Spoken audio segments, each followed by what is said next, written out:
Bonsoir à toutes et à tous. Serge, merci beaucoup pour tes très riches et très aimables mots d'introduction. À vrai dire, la parole, je ne la prends pas vraiment. Enfin, on est très impatients d'entendre Claire Soussen, qui est effectivement professeure d'histoire du Moyen-Âge à la Sorbonne, mais aussi une historienne éminente et reconnue des relations des Juifs et des chrétiens dans l'Occident médiéval, et particulièrement dans la péninsule ibérique, dont elle va nous parler ce soir, qui se trouve par ailleurs être une chère amie que je suis très heureux de recevoir et d'entendre avec vous ce soir.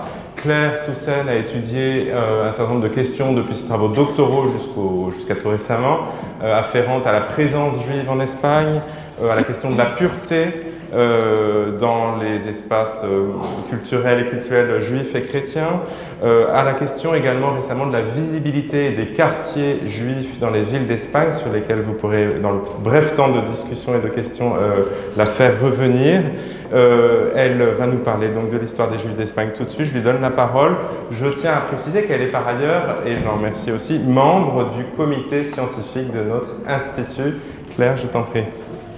Les conséquences de la peste noire en 1348. Les Juifs sont touchés comme tout le monde, mais sont touchés peut-être un peu plus encore parce qu'ils sont les boucs émissaires et les exutoires de populations qui ne comprennent rien à la situation sanitaire. Enfin, à l'époque, personne ne comprend. Et ils sont les exutoires face à la peur ressentie devant la mort incontrôlable et à laquelle vraiment on ne comprend rien. Et donc, un massacre a notamment lieu à Tàrrega, en Catalogne, qui occasionne 300 morts. Il y a des fouilles archéologiques qui ont été faites et qui ont mis au jour des fosses communes dans lesquelles ont été jetés ces juifs massacrés. Dernière étape, et inflation dramatique là encore, en 1391, les massacres partis de Séville et qui se répandent comme une traînée de poudre à la suite de la prédication anti-juive de l'archidiacre des Sierra, Ferran Martinez. Donc une traînée de poudre dans les royaumes hispaniques. On a plusieurs témoignages. Des témoignages dans les sources latines, des témoignages dans les sources hébraïques. On peut citer notamment la lettre poignante adressée par Hasdai Crescas, cet immense philosophe et polémiste à la communauté juive d'Avignon, dans laquelle il explique par le menu les violences qui se sont déchaînées contre les juifs des communautés de Barcelone, de Valence, de Gérone, de Majorque. Donc ces communautés, Barcelone, Valence, Gérone, Ciutat de Majorque, sont décimées. Et cette violence, elle va faire émerger en fait un autre problème. Puisque si les Juifs ne sont pas tués à l'occasion de ces massacres, ils sont convertis de force. Et quelques années plus tard, enfin même quasi immédiatement, va surgir la suspicion inévitable à l'égard de ces Juifs qui évidemment sont venus au christianisme en dehors de toute conviction personnelle. Et du coup, on va voir émerger le nouveau problème qu'on peut appeler le problème des conversos, des néophytes. Alors les Juifs restent présents en péninsule ibérique au XVe siècle. Ils se regroupent davantage dans un souci de protection et leur existence est de plus en plus encadrée par les pouvoirs pour éviter que ces Juifs convertis ne soient ramenés, enfin pour éviter que les Juifs convertis ne soient ramenés dans le giron du judaïsme par leurs anciens familiers qui, eux, étaient restés juifs. On observe donc une plus grande fermeture des quartiers juifs et en même temps se multiplient des accusations de crypto-judaïsme qui débouchent, mais alors là je vais très vite, qui débouchent sur la création finalement de l'Inquisition, nouvelle formule si je puis dire, dans les années 1480. Et finalement, la conquête du royaume de Grenade par les rois catholiques en 1492 signe la fin à la fois d'Al-Andalus et de la présence juive en péninsule ibérique. Donc l'unification de l'Espagne est parachevée par l'expulsion des Juifs décrétée par le décret de l'Alhambra et par le choix laissé aux Juifs entre le départ ou la conversion, dont le terme est fixé au mois de juillet 1492. Alors, est-ce que ça signifie qu'il n'existe plus rien des Juifs d'Espagne? Bien sûr que non.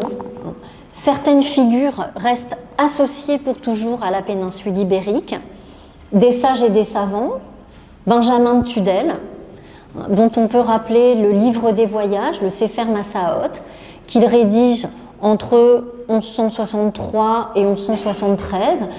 Benjamin de Tudel, il est parfois considéré comme le Marco Polo juif. Il part de Tudel, puis de Saragosse, et il raconte les itinéraires qu'il suit et qui le conduisent jusqu'en péninsule arabique. Il raconte être allé jusqu'à Ceylan.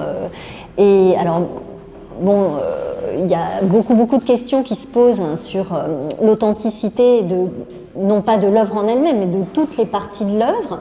Mais c'est quand même un témoignage absolument magnifique. Maïmonide, hein, l'autre Moïse, comme l'appellent aussi les sources, philosophe, alariste, médecin, auteur, bon, mais ça vous le savez tous, du Guide des égarés, du Mishneh Torah, ces œuvres de médecine incroyables. Narmanide, je l'évoquais tout à l'heure, Moïse ben Nachman, alariste, kabbaliste. Salomon ben Adret, un des principaux dirigeants juifs de Barcelone dans les années 1260, auteur d'entre 3000 et 6000 responsa, ce qu'on appelle en hébreu les shut, Shoelot et Tshuvot, immense alariste auquel on s'adresse de partout pour lui poser des questions en vertu de son expertise dans la halacha. Chasdai Crescas, dont je parlais aussi tout à l'heure, philosophe, polémiste, auteur de La lumière de l'éternel, Or Hachem, ou de l'inconsistance des dogmes chrétiens, ce traité de polémique incroyable qu'il écrit vraisemblablement entre 1395 et 1398, après les massacres, et puis aussi des hommes d'État. Zach de la Malera, fermier fiscal, financier d'Alphonse X, donc dans les années 1270, qui meurt dans des conditions terribles après avoir trahi son roi. Samuel Halévy, issu d'une famille originaire de Tolède, qui comptait des lettrés et qui lui-même perçoit certaines taxes pour le compte du roi au milieu du XIVe siècle, qui semble avoir suffisamment gagné la confiance du souverain pour en devenir un proche conseiller, mais aussi pour s'impliquer très directement dans les conflits que le roi est amené à livrer contre certaines factions nobiliaires pour des motifs financiers ou politiques. Signe de sa proximité avec la personne du roi, il dispose d'armes, de sceaux et d'un réseau d'obligés à l'intérieur du royaume de Castille. Immensément riche, il fait construire une synagogue magnifique à Tolède, la fameuse synagogue du Transito en 1357, alors qu'il est grand trésorier du roi. Alors lui aussi, il connaît un sort funeste, il est accusé d'avoir volé le souverain, il est arrêté, torturé, il meurt en prison en 1360. Mais voilà, je voulais conclure cette conférence en espérant ne pas avoir trop longue et puis ne pas avoir été trop longue, mais pour dire que voilà, cet héritage juif en Espagne, il est encore aujourd'hui actuel grâce à ces figures dont on a tous entendu parler, même si parfois on ne sait pas exactement à quelle période exactement ils ont vécu ou qu'est-ce qu'ils ont fait. Mais voilà, ce sont des noms qui résonnent encore aujourd'hui, que l'on continue d'étudier. Enfin, Maïmonide, vous le savez, on l'étudie aujourd'hui encore beaucoup. Et puis, l'Espagne met en valeur son patrimoine juif, même si aujourd'hui on a l'impression qu'on ne comprend pas trop ce qui se passe, mais C'est un patrimoine auquel les Espagnols tiennent énormément, et moi j'ai assisté au mois de début juin de cette année au premier colloque d'archéologie juive qui s'est tenu à Tárrega précisément, avec des archéologues qui venaient de toute l'Espagne et qui n'ont fait que parler des quartiers juifs sur lesquels ils travaillent, qu'ils fouillent. Et là, pour le coup, ils sont vraiment très en avance par rapport à nous en France aujourd'hui. Les stèles funéraires d'Espagne sont, je dirais, la preuve de la présence juive longue. Et je vais vous raconter une petite anecdote que j'ai découverte. Il y a quelques années, j'avais écrit un premier livre où j'affirmais que Christophe Colomb était un maran, avait une origine juive. Certaines personnes m'ont dit que mes sources n'étaient pas très sûres, alors que je donnais toutes les sources, notamment le fameux chasseur de nazis Simon Wiesenthal a écrit un livre dans lequel il raconte et il affirme que quand Christophe Colomb est parti, a quitté l'Espagne pour prendre la route des Indes, en réalité, il cherchait un refuge pour les Juifs qui étaient en voie d'être expulsés. Et il dit que le vrai but du voyage de Christophe Colomb était de trouver une terre d'accueil pour les réfugiés, pour les expulsés juifs. Et donc je donnais dans mon premier livre 12 preuves de l'origine juive de Christophe Colomb, et notamment l'une des preuves était qu'il a demandé à ses enfants, quand il était sur le point de mourir, sur sa tombe, écrire quelque chose qui paraissait très mystérieux. Et quand on a fait des recherches dans les tombes en Espagne, on s'est rendu compte que ce qui était écrit qu'on pensait mystérieux était tout simplement le Kaddish juif, la prière des morts, pour honorer donc la personne qui est morte. Et pourquoi je vous parle de Christophe Colomb? Parce qu'il y a quelques mois, il y a un an à peu près, des médecins espagnols ont fait une recherche ADN sur la famille de Christophe Colomb et sur des restes de Christophe Colomb, et ils affirment de manière catégorique qu'il a une origine moyen-orientale, donc forcément séfarade. Et donc c'est la preuve que Christophe Colomb était donc avait une origine juive. Et ça, c'est la parenthèse que j'ai fait concernant les tombes. Plus loin dans mon exposé, je vais vous parler de cimetières juifs qui sont aujourd'hui, qu'on peut visiter. Donc tout à l'heure, vous avez parlé du mont Juic, la montagne à Barcelone. Il y a le mont Juic qui était un ancien cimetière qu'on peut voir dans la ville de Barcelone en hauteur. Donc je vous ai parlé de 3-4 villes déjà, et je vais vous parler de la ville de Ribadavia en Galice.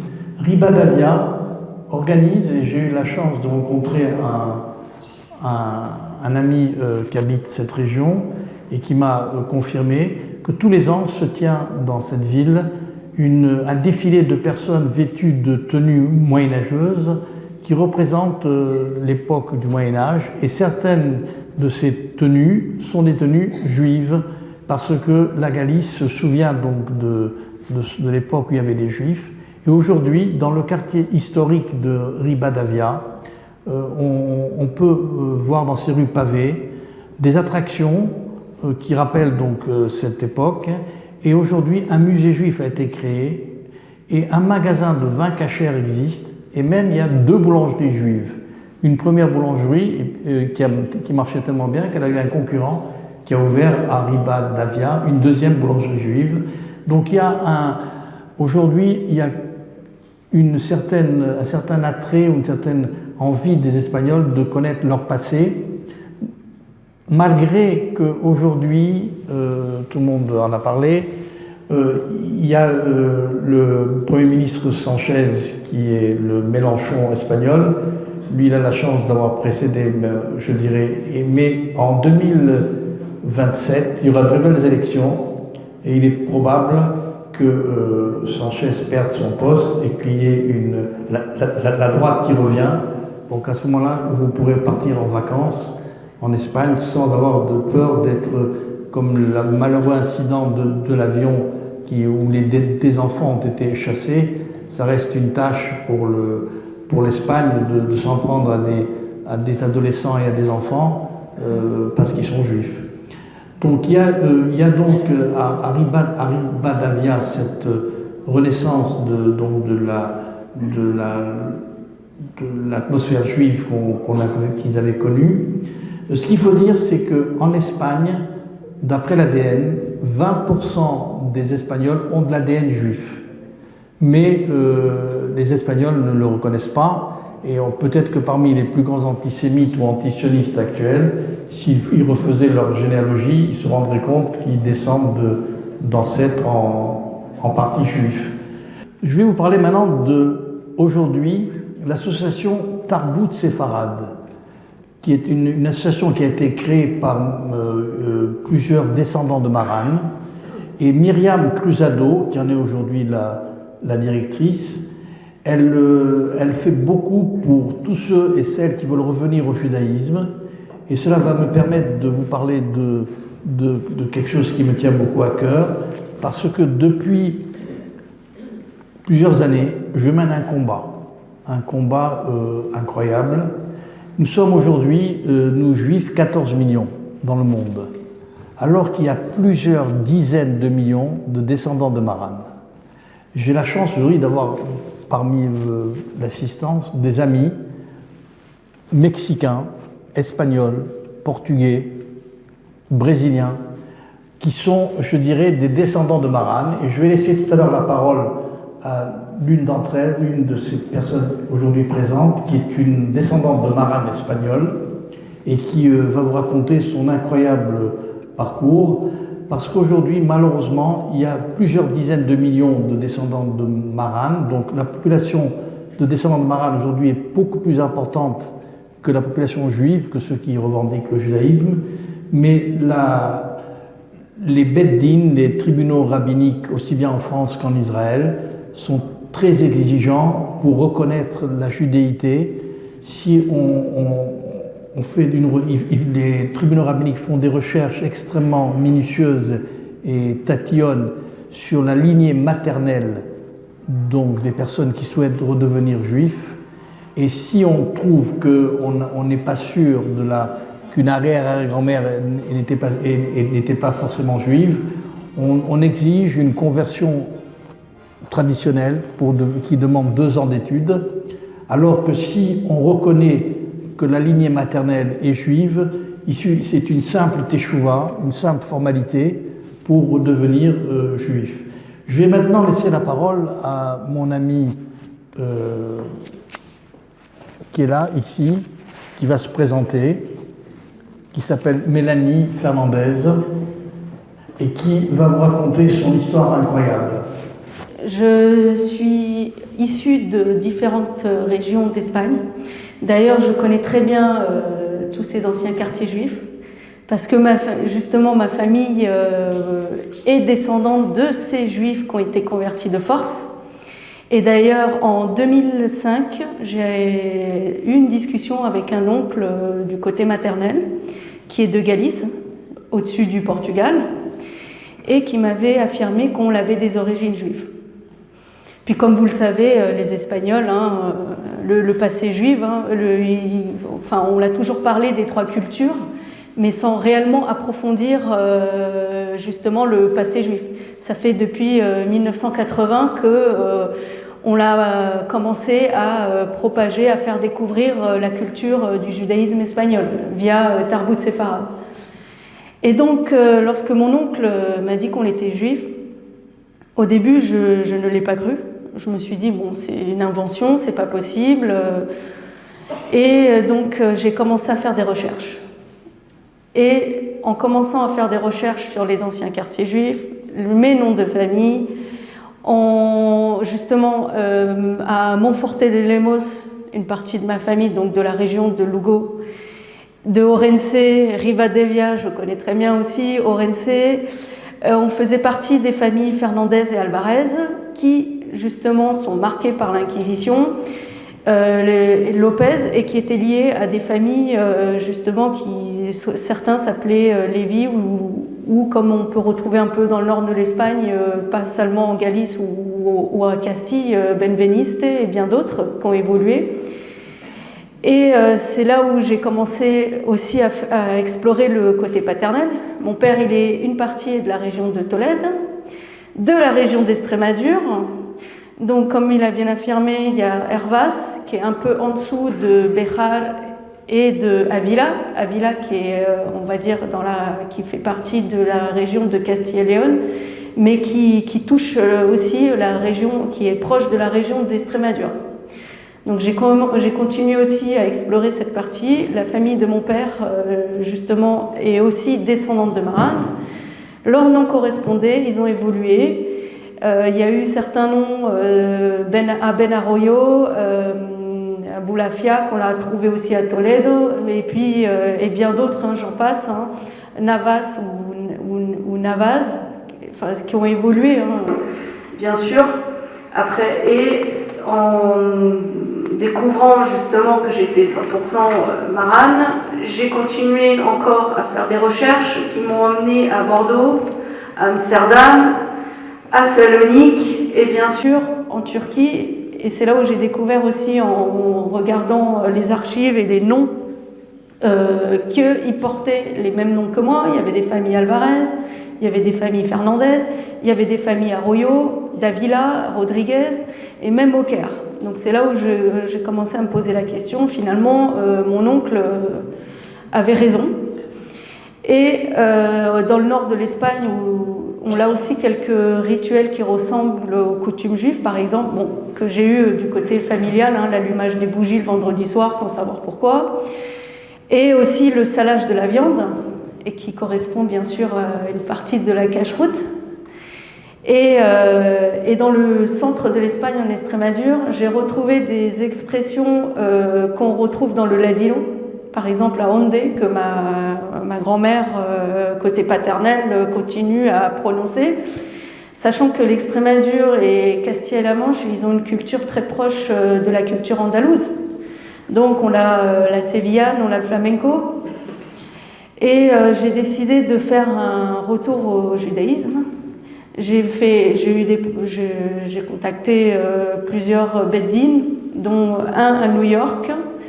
J'ai fait un retour au judaïsme via un beddin orthodoxe, un rabbin séfarade, le rabbin Chaim Ovadia, qui est un rabbin d'origine irakienne, qui est aussi un des descendants d'un kabbaliste, Yehuda Fetaya, à Jérusalem.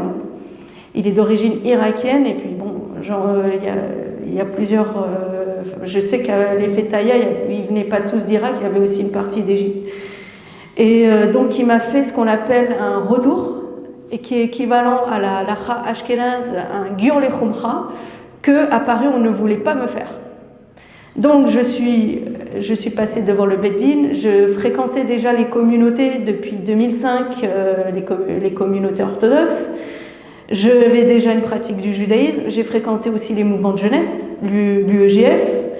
J'allais aussi au cours des rabbins pour les jeunes, hein, les jeunes étudiants. Donc j'étais déjà investie dans la communauté, j'étais déjà imprégnée.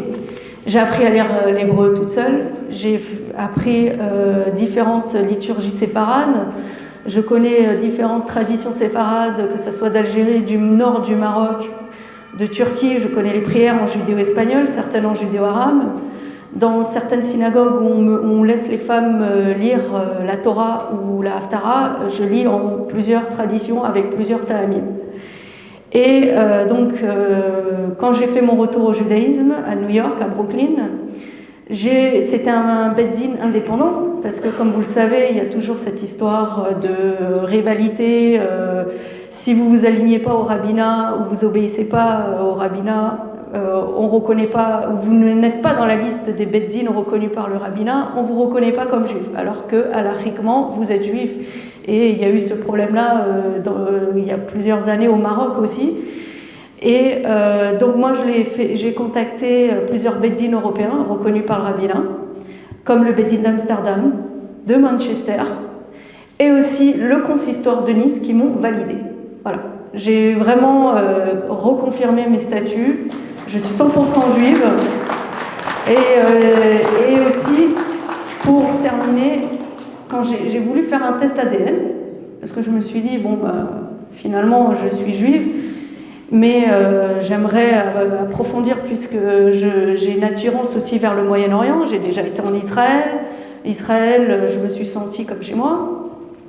Et lors de mon test ADN, il y en a qui peuvent être d'accord et d'autres pas d'accord, qui peuvent dire oui mais c'est pas une preuve à 100% scientifique, mais si, puisque ils ont recueilli plusieurs ADN de plusieurs régions au Moyen-Orient, pendant plusieurs siècles, plusieurs populations.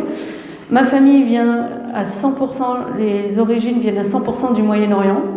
Donc les 500 ans n'ont servi à rien pour effacer mon judaïsme, puisque le test ADN a prouvé que j'avais aussi des origines Mizrahi, ou on peut dire Edota Mizra, qui sont assez larges, Irak, Égypte, Israël, un peu la Syrie, qui sont passés par la Turquie, les Balkans, le sud de l'Italie et l'Espagne. Voilà.